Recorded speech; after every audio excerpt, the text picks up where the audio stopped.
Hi hello ನಮಸ್ತೆ ವೀಕ್ಷಕರೇ, ಎಲ್ಲ ಚೆನ್ನಾಗಿದೆ ಚಾನಲ್ಗೆ ನಿಮಗೆ ಮತ್ತೆ ಸ್ವಾಗತ.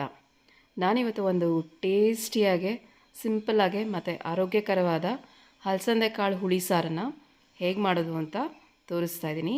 ಇದು ರಾಗಿ ಮುದ್ದೆ ಜೊತೆ, ಜೋಳದ ಮುದ್ದೆ ಜೊತೆ, ಅನ್ನದ ಜೊತೆ ತುಂಬಾ ಟೇಸ್ಟಿಯಾಗುತ್ತೆ. ಹಾಗೆ ಹಲಸಂದೆ ಕಾಳು ರಿಚ್ ಇನ್ ಪ್ರೋಟೀನ್ ಸಹ.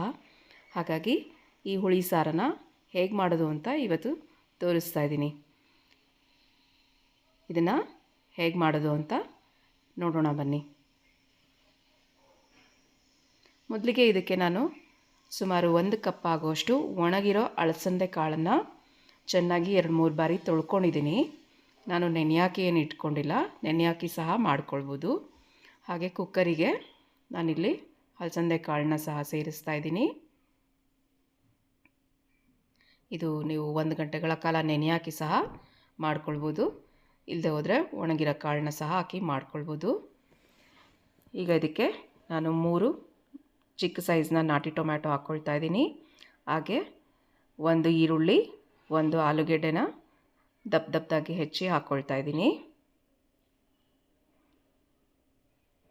ಇದಕ್ಕೆ ನಾನು ಸುಮಾರು 4 ಲೋಟ ಆಗುವಷ್ಟು ನೀರನ್ನು ಹಾಕ್ಕೊಳ್ತಾ ಇದ್ದೀನಿ. ಈಗ ಕುಕ್ಕರ್ ವಿಸಿಲ್ನ ಮುಚ್ಚಿ ಸುಮಾರು ಒಂದು 5ರಿಂದ 6 ವಿಸಲ್ ಕೂಗುವಷ್ಟು ಕೂಗಿ ರೆಡಿಯಾಗಲಿ. ನೋಡಿ, ಚೆನ್ನಾಗೆ ಬೆಂದು ರೆಡಿಯಾಗಿದೆ.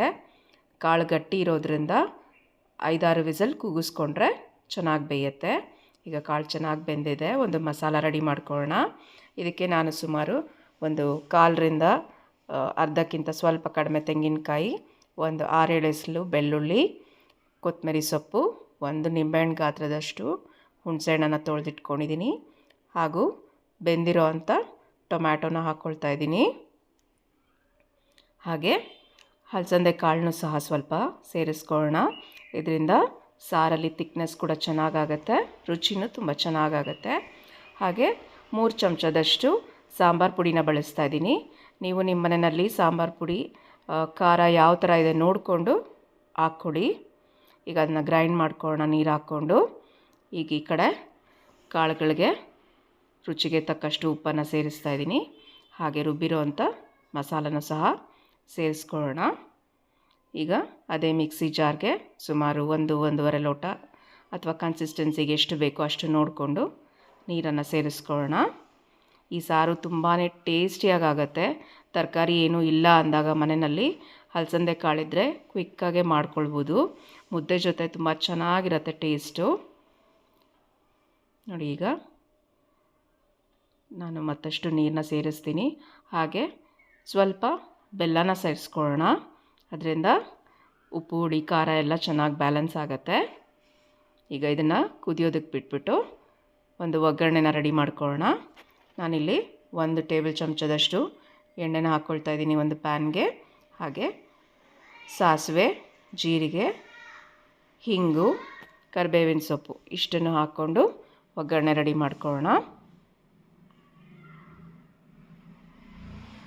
ಈ ಸಾರು ತುಂಬ ಟೇಸ್ಟಿಯಾಗತ್ತೆ. ನೀವು ನಿಮ್ಮ ಮನೆಯಲ್ಲಿ ಒಮ್ಮೆ ಈ ರೀತಿ ಹಲಸಂದೆ ಕಾಳು ಸಾರನ್ನ ಮಾಡಿ ಹೇಗೆ ಬಂತು ಅಂತ ಕಮೆಂಟ್ ಸೆಕ್ಷನಲ್ಲಿ ತಿಳಿಸಿ. ಈ ವಿಡಿಯೋ ಇಷ್ಟ ಆದಲ್ಲಿ ಲೈಕ್ ಮಾಡಿ, ಶೇರ್ ಮಾಡಿ ಮತ್ತು ಚಾನಲ್ಗೆ ಸಬ್ಸ್ಕ್ರೈಬ್ ಮಾಡಿ. ನೋಡಿ, ಈ ಕಡೆ ಸಾರು ಸಹ ಚೆನ್ನಾಗೆ ಕುದ್ದಿದೆ. ಇದಕ್ಕೆ ಒಗ್ಗರಣೆ ಸೇರಿಸ್ಕೊಂಡು ಚೆನ್ನಾಗೆ ಮಿಕ್ಸ್ ಮಾಡಿಕೊಂಡ್ರೆ ನಿಮಗೆ ಹಲಸಂದೆ ಕಾಳು ಹುಳಿ ಸಾರು ಮುದ್ದೆ ಜೊತೆ, ಅನ್ನದ ಜೊತೆ ತಿನ್ನೋದಕ್ಕೆ ರೆಡಿ ಆಯಿತು. ಇದೇ ರೀತಿ ಮತ್ತಷ್ಟು ವಿಡಿಯೋವನ್ನು ನಾವು ನಮ್ಮ ಚಾನಲ್ನಲ್ಲಿ ಪೋಸ್ಟ್ ಮಾಡ್ತಾ ಇರ್ತೀವಿ. ನಮ್ಮ ಚಾನಲನ್ನು ಫಾಲೋ ಮಾಡಿ, ಲೈಕ್ ಮಾಡಿ, ಶೇರ್ ಮಾಡಿ ಮತ್ತು ಸಬ್ಸ್ಕ್ರೈಬ್ ಮಾಡಿ. ನೋಡಿ, ಎಷ್ಟು ಟೇಸ್ಟಿಯಾಗೆ ಹಲಸಂದೆ ಕಾಳು ಹುಳಿ ರೆಡಿಯಾಗಿದೆ. ಇದು ತುಂಬಾ ಟೇಸ್ಟಿಯಾಗಿರುತ್ತೆ. ನೀವು ಸಹ ನಿಮ್ಮ ಮನೆಯಲ್ಲಿ ಒಮ್ಮೆ ಈ ರೀತಿ ಮಾಡ್ಕೊಳ್ಳಿ. ಖುಷಿಯಾಗಿರಿ. Thank you for watching. ಧನ್ಯವಾದಗಳು. Take care.